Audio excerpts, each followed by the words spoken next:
Jangan lupa untuk subscribe YouTube channel Metro TV News dan nyalakan notifikasinya.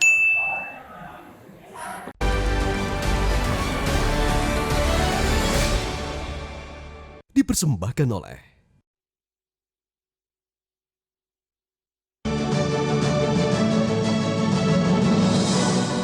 Ketemu lagi di Hot Room. Otak tidak tajam kalau belum minum kopi.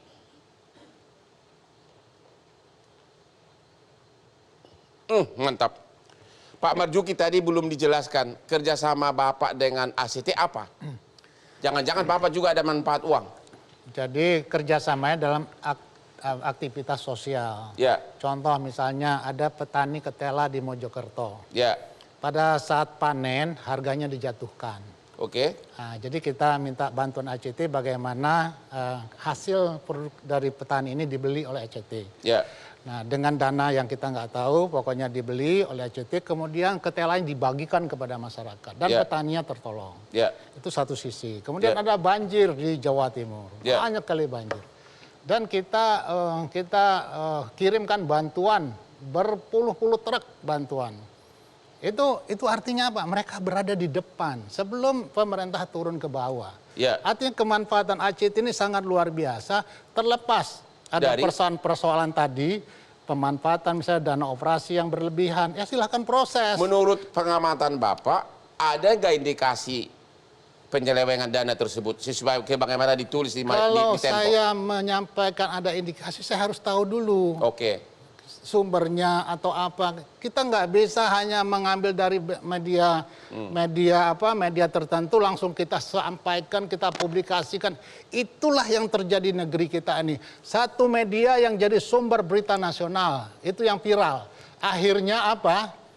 Jadi heboh. Trial by the press. Oke, kita lihat dulu grafis berikut ini, aliran dana dari ke luar negeri ini terutama juga. Ini temuan PPATK, ya. Dana dari luar negeri hampir 64 miliar, keluar dari Indonesia hampir lebih dari 52 miliar. Pertanyaannya kepada Teuku sebagai pengacara dari mantan pengurus dari JACT, ini yang 52 miliar termasuk nggak ini yang diduga untuk teroris? Ya, tadi kan sudah saya katakan, Bang. Opini teroris itu kan opini yang dibuat melekat. Tapi ini PPATK loh, Pak. Ya, silakan aja PPATK berkata seperti itu. Itu kan hak mereka, Bang. Kan saya bilang gini, Bang. Ya.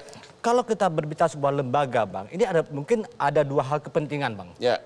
Mungkin kalau menurut kami, walaupun ini unsur pidananya dipaksakan oleh sesuatu lembaga, dalam hal ini Polri, tapi ada kepentingan lainnya, yang dimana Pak Ahyudin dalam hal ini korban dan atau dikorbankan, Bang. Itu perlu oleh siapa? Ya, kita kan nggak bisa mengatakan oleh siapa. Tapi kan arah kemana kan kita bisa memahami. Jadi semua yang ditulis di Tempo Anda bantah? Ada saya bantah. Tapi apa soal tadi? Soal mengenai gaji dari pengurus 250 juta sebulan Anda bantah? Enggak, itu benar atau tidak? Itu saya jelaskan dulu, Bang. To the point aja langsung. Kita dulu. Gimana? Saya akan jelaskan dulu. Kalau Yayasan ACT, aksi cepat tanggap, tidak berdiri satu. Itu kan ada beberapa yayasan lainnya.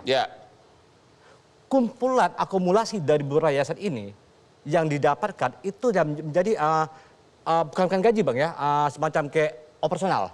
Jadi maksud Bapak 250 juta itu berasal dari berbagai yayasan? Ya, bukan hanya dari ACT, Bang. Itu bukan hanya ACT? Bukan. Kalau diasumsikan bahwa ACT 250 juta, ya silahkan buktikan. Tapi yang kami ketahui dan kami jelaskan kepada penyidik kemarin bahwa 250 juta itu bukan dalam satu yayasan, tapi kumpulan beberapa yayasan. Mobil-mobil mewah, Alphard segala macam katanya dipakai untuk pengurus? Benar ada mobil itu? Oh, kalau bicara mobil mewah, bukan mewah satu ada Alphard. Ya. Alphard satu. Alphard itu diberikan oleh ACT. Ini saya bicara khusus kepada klien kami, Bang. Ya. Sangat klien lain. Ya. Diberikan kepada Pak Ahyudin itu setelah kejadian 11 Januari 2022. Ya. Masa kudeta. Ya.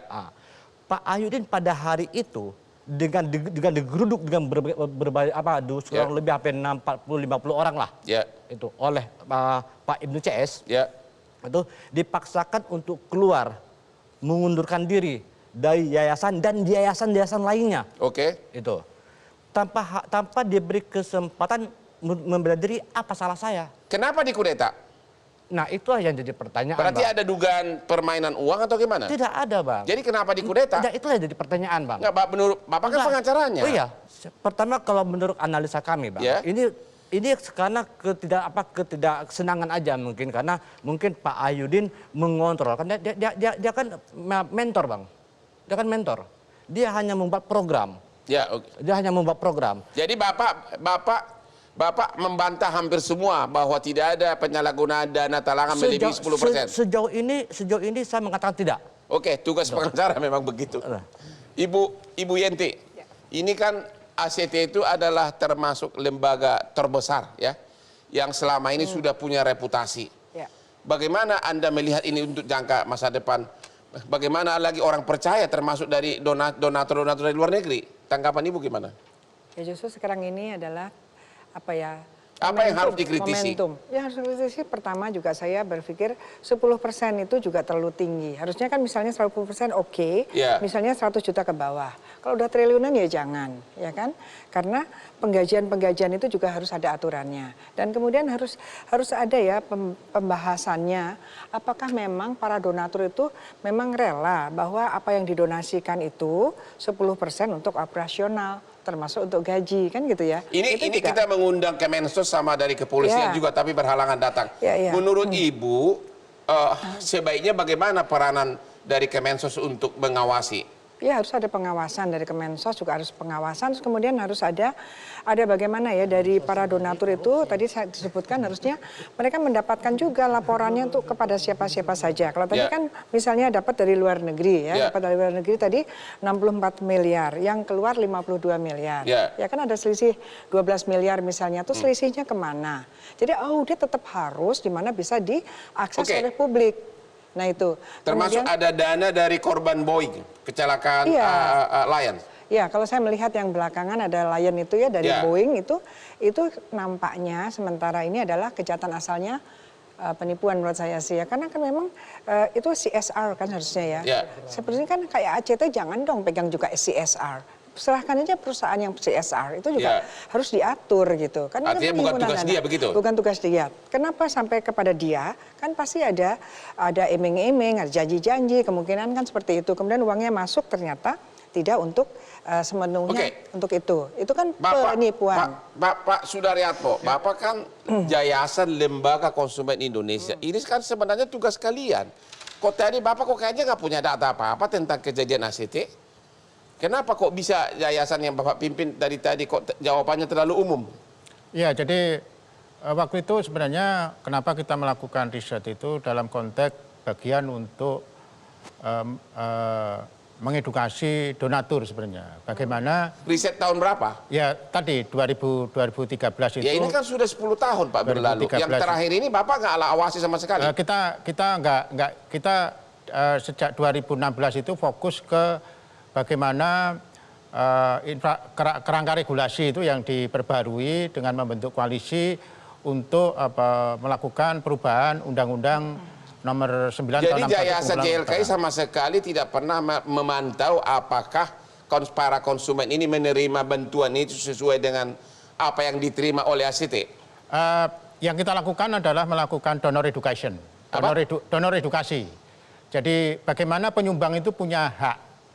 Jadi ini yang tadi yang Pak Duma katakan bahwa kalau kita bicara pengawasan lembaga filantropi itu kan berlapis. Dari Kemensos, kemudian dari internal lembaganya sendiri, dari publik, dari donor, dari donatur tadi. Bagaimana donor itu mengetahui hak-hak sebagai pendonor, sebagai penyumbang, sehingga tadi dari hak memperoleh informasi tentang visi misi lembaga, hak mengetahui pengurusnya, hak untuk menerima mendapat laporan, hak untuk mengetahui petugas yang dikerahkan untuk pengumpulan dana itu volunteer atau karyawan sampai hak untuk mendapat Enggak, temuan Bapak bagaimana? Itu kan bagaimana? To be, what to be. Ya. Yang saya tanya, fakta kejadiannya bagaimana? Apakah yayasan ini, YLKI menemukan ada pelanggaran, terutama penyalahgunaan uang ini? Itulah yang mau ditanya sama Bapak. Ya, secara khusus memang kita tidak fokus ke satu ini lembaga. Tidak ada data tentang itu?